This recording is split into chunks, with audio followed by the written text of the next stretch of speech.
Some paintings hang on the wall and never move. But what if one changed while you slept?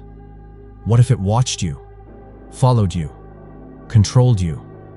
This is the story of a portrait that was never meant to be seen again, and the terrifying truth it revealed. Welcome to Dark Hours. Turn off the lights, plug in your headphones, and let's begin. The Thatchers had dreamed of this move for years. A quieter life, a fresh start, somewhere away from the constant hum of the city. When they found the old Victorian house on the edge of Willow Creek, it felt like destiny. Despite the warnings from the agent that it had stood vacant for nearly 2 decades, its price was oddly low, but they chalked it up to its age and distance from town. The house stood tall and weary, its black shingled roof curling at the edges like old parchment. A spindly wrought iron fence circled the front yard, overgrown, with brittle vines that clung like skeletal fingers. The wraparound porch groaned as they stepped onto it for the first time, as if exhaling after a long, reluctant slumber. Rachel Thatcher, a schoolteacher with a curious streak, had taken to exploring each dusty corner with fascination. Her husband, Mark, was more cautious, more focused on the plumbing and foundation. But Rachel was pulled deeper into the mystery of the house. It was like walking into a sealed memory.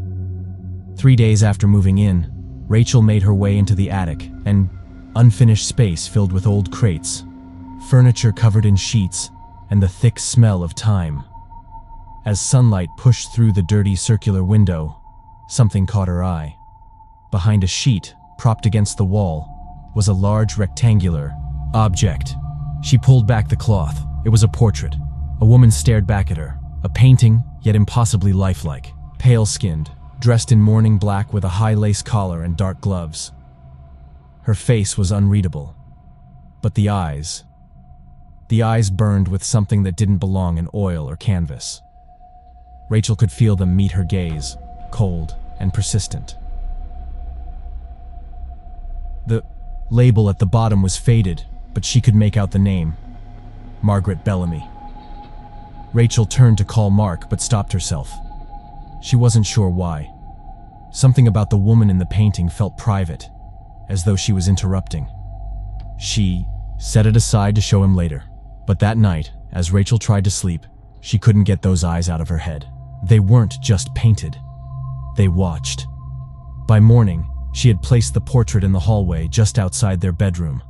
The attic felt too cold, too distant for something so strangely magnetic. And somehow, it felt wrong to hide it away. Mark barely glanced at it. "Creepy," he muttered. "You sure you want that thing staring at us in the dark?" Rachel chuckled, but it was forced. "It's just a painting." But deep down, she wasn't sure. That evening, Rachel noticed something she hadn't seen before. A detail in the background of the painting. A small mirror on a mantel, just behind the woman. It reflected a fireplace, and what looked like a child's doll, partially obscured in the shadows. She could have sworn that doll hadn't been there before. The next morning began with the heavy silence that follows a restless night. Rachel Thatcher rubbed her eyes as she walked past the portrait in the hallway. A yawn caught in her throat the moment she glanced at it. Something about it made her pause mid-step. She turned slowly, gaze drawn, pulled, back to Margaret Bellamy's painted face. Her heart skipped. Margaret's lips were parted now. Slightly. Barely enough to notice, but enough to unsettle. They hadn't been like that yesterday. Rachel stepped closer. The lace collar, the dark gloves, the unyielding black of the morning dress, all unchanged. But the expression? It had shifted. She could feel it deep in her gut. Yesterday, Margaret's mouth had been set in a straight, prim line. Today, it looked almost as if she was on the verge of speaking, or sneering. Rachel leaned in. The paint was dry, cracking slightly with age. No tampering, no signs of restoration, just the portrait, but different. She tilted her head, hoping the angle would explain it. Maybe it was a trick of light, sun from the east-facing window playing tricks, but the shadows hadn't moved much since she walked down. Still, she stood there for another long minute, studying the woman's face, searching for proof that her memory was faulty. The eyes were unchanged. Cold. Too cold. Almost glassy. Rachel had always hated how the gaze followed her no matter where she stood. She didn't call Mark. Not yet. He'd laugh and blame it on stress or fatigue. Or worse, he'd insist they move it back to the attic. She wasn't ready to let go of it. That thought came with a strange stab of guilt, as though she owed something to the woman in the painting. And why should that make sense? Shrugging off her unease, Rachel went to make coffee. The house creaked with old bones as it warmed in the sunlight. The scent of fresh paint still lingered from their renovations, battling with the musty smell of wood rot and old wallpaper. She tried to focus on lesson plans, but the image of the painting lingered like a shadow in her mind. The parted lips, the subtle shift, the uneasy notion that something ancient had twitched beneath the canvas while no one was watching. By afternoon, Rachel was alone. Mark had gone into town for supplies. She wandered back into the hallway. She wasn't even sure why. Curiosity, anxiety, or some strange magnetic pull. This time, she didn't just look at the woman's face. She looked past it, to the background, the mirror. It wasn't a trick of memory. The mirror in the painting had changed. The doll from the night before was gone. Rachel's breath caught in her throat. Her skin prickled. She took a single step back, then two. The reflection in the painting now showed only the fireplace. No doll. Just empty shadows. She blinked, rubbed her eyes. Still gone. The thought crossed her mind. What if she took a photo of it now? Compared it to yesterday? She rushed to find her phone, but in her gallery, there were no pictures of the portrait. She could have sworn she took one. She even remembered showing it to her sister in a text thread the night they discovered it. She checked her messages. Nothing. No photo. No message. It was as if the image refused to be captured. Erased itself. Erased the proof.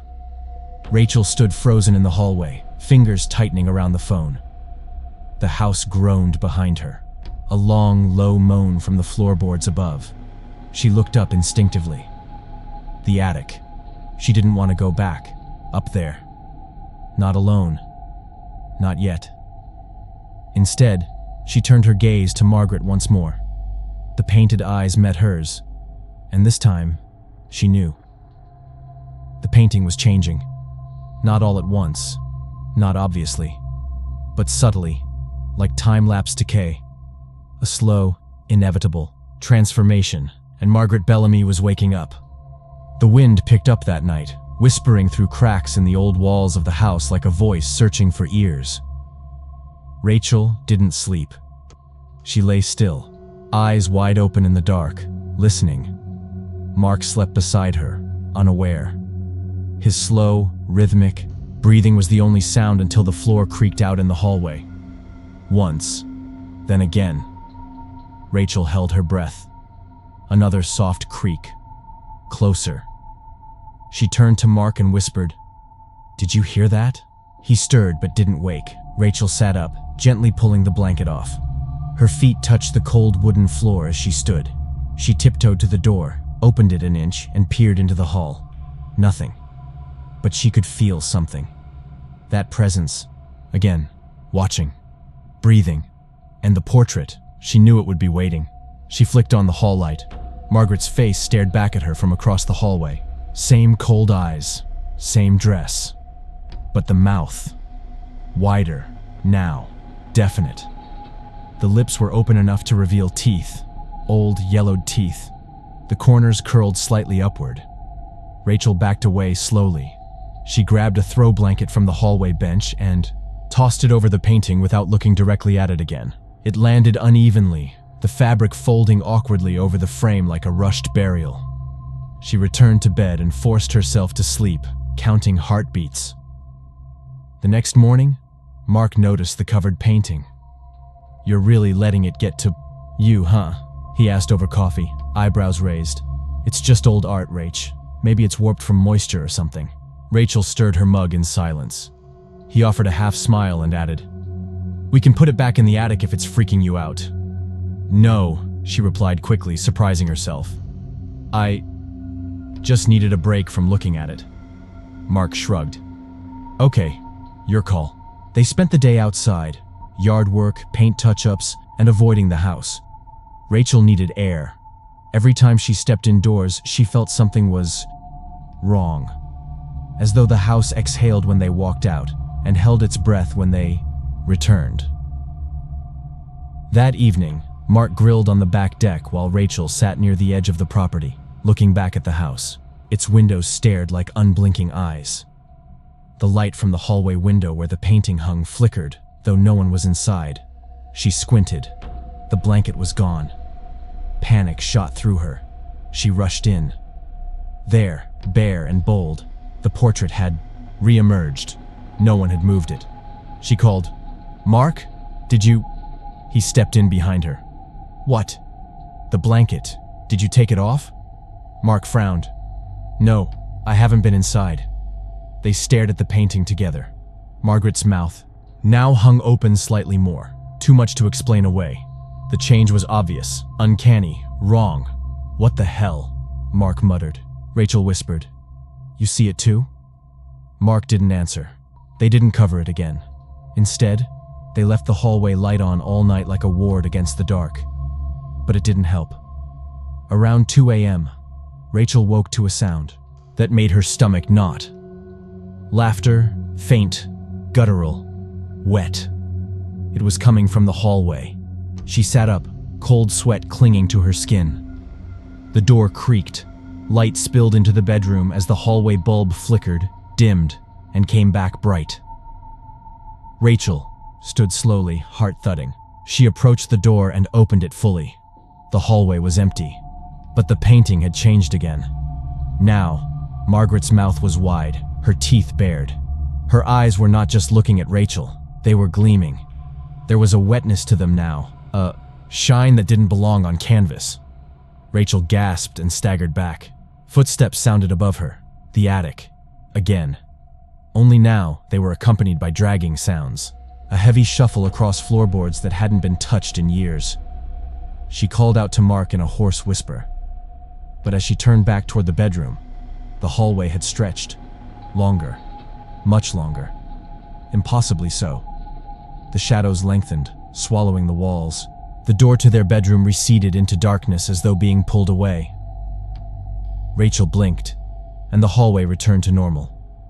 Mark ran out, confused and half asleep. "What happened?" She pointed to the painting, hand trembling.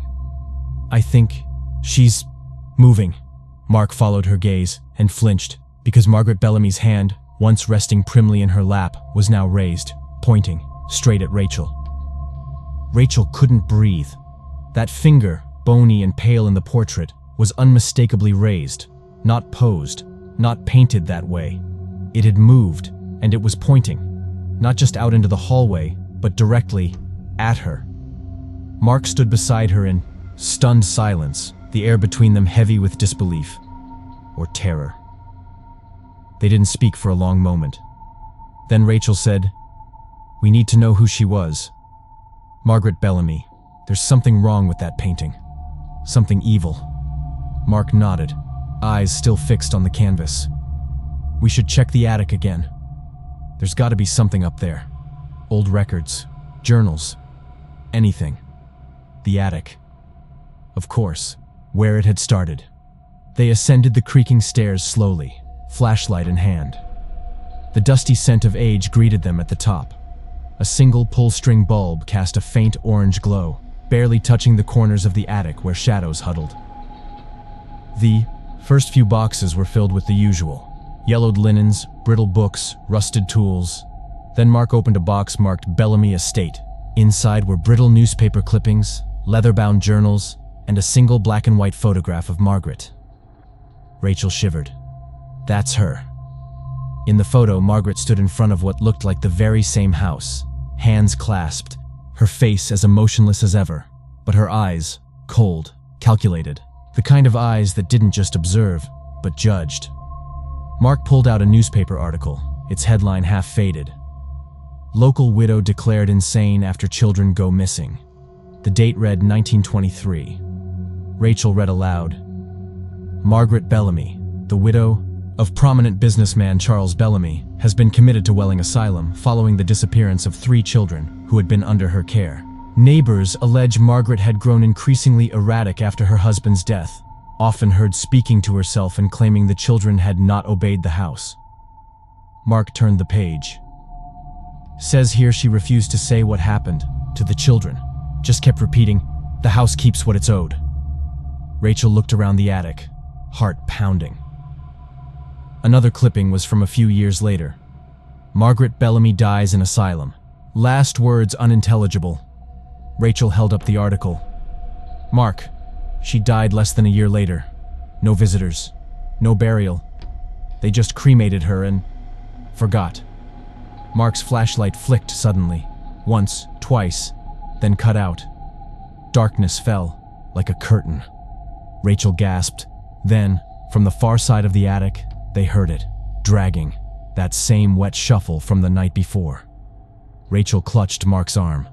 She's up here. Mark pulled her toward the stairs, nearly stumbling as they descended in a rush. Back in the hallway, the portrait awaited them, but now it had changed again. Margaret's eyes were rolled upward, and her raised finger was now pressed to her lips. Shh, Mark, Rachel whispered. She's not just in the painting anymore. They agreed to pack a bag and leave that night. Hotels, anything, just away from the house. But as Rachel reached for her phone, it buzzed in her hand, a message from her own number. It read, "You can't leave. You belong to the house now." She dropped the phone. Mark's phone rang in the kitchen. When he answered, he turned pale. He looked at Rachel. There was no one there, just static and laughing. That same laughter. They both ran toward the front door, locked, not jammed, sealed. The locks turned themselves when Mark tried. The windows were the same. Every door, every exit. Margaret Bellamy's house had become their prison. Rachel ran to the hallway and ripped the painting from the wall. Behind it, scratched into the drywall, were words etched in something dark and flaking. The house keeps what it's owed. The same phrase from the article. Rachel backed away, breathing hard. Then she noticed something else. Small handprints. Children's handprints. Pressed into the woodwork near the baseboard, as though they had tried to escape through the wall. Suddenly, the hallway light exploded above them in a crack of glass and heat. Darkness again. Mark lit his phone flashlight. The beam hit the now empty frame. The portrait was gone. Rachel whispered, "Where is she?" From the far end of the hallway, a creaking step. Another. And then, out from the shadows, Margaret Bellamy stepped forward. No longer paint, no longer still. She was flesh, or something wearing it.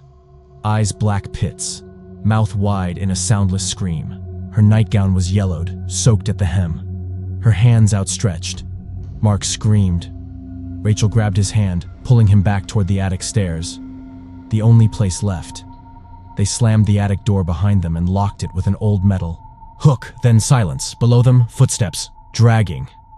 They turned to the box again.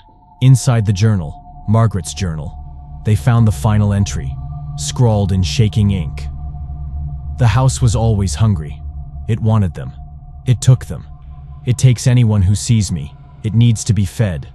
Rachel dropped the book, because below them, Margaret began to climb the attic stairs. The hook on the attic door trembled. Then, silence. Rachel and Mark stood frozen, backs against the far wall of the attic. The weak bulb above flickered, casting slow, ghostly shadows that twisted across the rafters. Dust swirled in the air like ash. Below them, nothing stirred. But that silence was no comfort. It was anticipation. Rachel clutched her arms, trying to suppress the violent tremor moving through her chest. "Mark," she whispered, "we're not going to make it out of here, are we?" He didn't answer at first. Then quietly, he said, "We will. We just have to outlast her." But Rachel wasn't sure it was just Margaret anymore. Something had changed in her, since she touched the journal, since she stared into the eyes of the painting one last time. Since the moment Margaret looked back, a sharp throb spiked behind her eyes, and she winced. A whisper curled in her ear, cold and dry like old parchment. "You see now, don't you? You see what I see?" She turned. Mark was across the attic, inspecting the far wall. The whisper hadn't come from him. Rachel blinked. The attic warped. For a moment, walls stretched, beams sagged, and the air turned syrup thick. The moment passed, but her skin remained clammy, damp with sweat. Then she noticed her hand. The tips of her fingers, gray, not dust, colorless, drained. She rubbed them against her jeans. But the gray remained, creeping. Downstairs, the grandfather clock began to chime.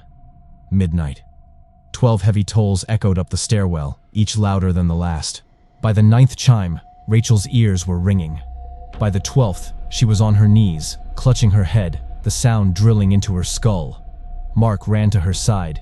"Rachel, hey, look at me. What's happening?" Her voice came out strained. "She's inside my head." The shadows in the attic deepened, crowding closer. Suddenly, a vision. Rachel was no longer in the attic. She stood in the parlor, but it was 1923. Children's laughter filled the house, faint and off-key, like a music box slowing down. She turned. 3 children played by the fireplace, a girl and 2 boys. One of them looked up. His eyes were missing, just sockets, dark, infinite holes that bled nothing but shadow.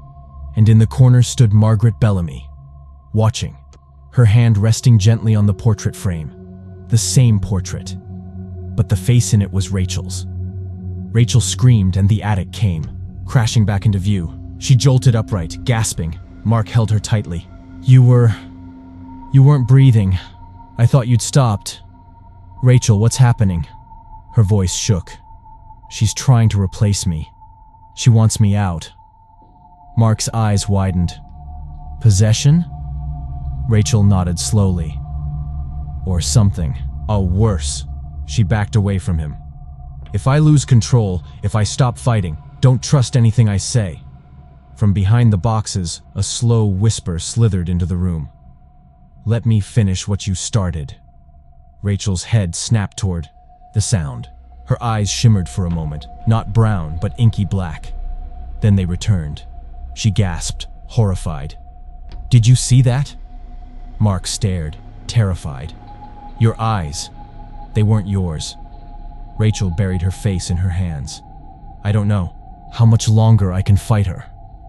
Mark ran to the journal again, flipping through Margaret's entries. There has to be something in here, a way to stop her. Pages fluttered, scribbles, dark ink stains. Then, an entry titled, "The Ritual of Containment," Mark read aloud. "Once the spirit takes hold, you must draw her back to the place of the first offering, seal her name with blood, burn the tether, and break the watcher's eyes." Rachel's breath caught. "The painting." Mark nodded. "That was her anchor. The house is her trap, but the painting is her door." Rachel stumbled to her feet. "Then we burn it." They crept down from the attic. The house was utterly still, but every floorboard groaned beneath their steps as if the wood itself were protesting. In the hallway, the empty frame gaped like an open mouth. But just around the corner, there it was. The painting reappeared. Standing upright in the dining room, leaned against the wall. Rachel approached it, slowly, lighter in hand. Then, her reflection in the glass twisted. It smiled. Not Rachel's smile, Margaret's. Mark shouted, "Now, do it!" Rachel flicked the lighter. The flame caught the corner of the canvas, but as it did, a scream pierced the room. High-pitched, piercing. The fire surged unnaturally fast, curling around the portrait, like it had been waiting to burn, and in the smoke, faces, the children, the missing ones. Their mouths moved, silently thanking her. But Rachel, she fell to her knees again, her body arched, limbs convulsing. Black smoke poured from her mouth, her ears, her eyes. Mark ran to her, cradling her head. "Rachel, stay with me! Come back!" The house shook violently. The chandelier in the foyer crashed to the floor. All around them, windows shattered. Rachel let out a final scream, then fell silent. Mark held her tightly, rocking back and forth. Outside, dawn was breaking, and inside Rachel was only Rachel, for now. The house was silent again. Too silent. Sunlight filtered through the cracked windows of the Bellamy estate, casting fractured beams across the scorched wood floor. The remains of the painting were nothing but ash and oily soot, smoking in a twisted, black halo. Rachel sat upright now, weak, pale, but alive. Mark hadn't moved from her side. He'd spent the last hour watching her breathe, terrified each inhale might be the last. She opened her eyes. They were brown again. Clear. "Mark?" she whispered. He smiled. "You're here." Rachel sat up slowly, rubbing her temples. "She's gone?" Mark nodded. "I think so. When the portrait burned, something changed. The screaming stopped. The shadows disappeared. It's like the house let out a breath. They sat there for a long time, surrounded by the remnants of a nightmare. Shattered glass, scorched furniture, ancient dust disturbed after decades of hiding secrets. Outside, the wind moved through the trees like a soft exhale, as if the house itself had been exorcised. And yet, something lingered. Not loud, not overt, but it was there. In the walls, in the temperature, in Rachel. That night, they didn't stay in the house. Mark drove them to a motel on the edge of town. No talking, just silence and shallow breaths. Rachel stared at the ceiling for hours, unable to sleep. When she finally did, she dreamed of Margaret again. But this time, Margaret wasn't angry. She was crying. In the dream, Rachel stood at the edge of the parlor as it had once been. Warm, bright, full of life. Margaret sat in a rocking chair, her eyes hollow, hands clenched in her lap. She looked up and whispered something Rachel couldn't hear. Then her mouth opened wide, too wide, and black smoke poured out like water. Rachel jolted awake. Satami, or she, was drenched in sweat. Mark slept beside her, exhausted. She got up quietly and stepped into the bathroom. The mirror above the sink was fogged, even though the room was cold. She wiped it with her sleeve. There was her face, but behind it, Margaret, standing behind her in the reflection, silent, expressionless. Rachel spun around. The bathroom was empty. She gripped the sink. Her fingers were gray again. The next morning, Mark suggested they call someone, a priest, a historian, a psychic, anyone who could validate what had happened. Rachel refused. "We destroyed the painting. That was the source." "But what if it wasn't?" Mark asked. "What if it was just a piece?" She shook her head, but she didn't argue further. That day, they returned to the house to collect the rest of their things. The air inside was cooler, calmer. Even the grandfather clock was still. It felt hollow, like a carcass. Rachel moved through the hallway with a sense of finality. She walked into the dining room and stared at the empty spot where the portrait had stood. No ashes, no soot, just a clean space, too clean, like the room had forgotten something had ever been there. Mark approached her from behind. "Are you sure you're okay?" Rachel nodded slowly. "I just want to say goodbye." Together, they turned to leave. That's when they heard it, a single distant chime from the grandfather clock. Just one. Rachel froze. Mark whispered, "That clock was broken." They turned slowly. The second hand moved. Click, click, click. And then the smell returned, faint but familiar. The scent of lilacs and burnt fabric. Rachel's knees buckled. Mark caught her just in time. Her voice was distant. "She's not done." Mark stared at her, horrified. "What do you mean?" Rachel's hand trembled as she raised it to her chest. Her skin pulsed faintly. Beneath it, something moved, like smoke trapped under glass. "I thought burning the painting would stop her," she whispered. "But she doesn't need it anymore. I invited her in. When I read the journal, when I felt sorry for her." Tears welled in her eyes. "She is me now." Mark backed away.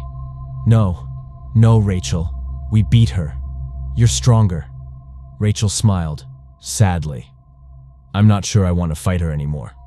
The air around her darkened slightly. She showed me her pain, her loss. They called her mad, but she was grieving, alone. That painting, it was the only way she could stay connected. Rachel turned to Mark, and now I understand her. Mark stepped back, breath catching. Rachel, please. Then her eyes changed again. Not black, not red, but hollow. Empty. Just like the boys in the vision. She stepped toward him. You should go, Mark, while you still can. He hesitated. I won't leave you. Rachel smiled, and for a brief second, Margaret smiled through her. Then, Rachel turned and walked back into the house. The door closed behind her. Mark stood in the driveway, shaking. He wanted to scream, to break down the door. But something told him this wasn't his fight anymore. Days passed. The house stood quiet. But some nights, neighbors said they could see lights flickering in the upper windows. A shadow pacing. A figure standing in the parlor, staring at something no one else could see. The town moved on, but the Bellamy house remained, and if you walk past it late at night, you might hear a whisper, not angry, but waiting. If this story gave you chills, don't forget to like, subscribe, and share Dark Hours with a fellow horror fan. We have many more stories waiting for you in the dark.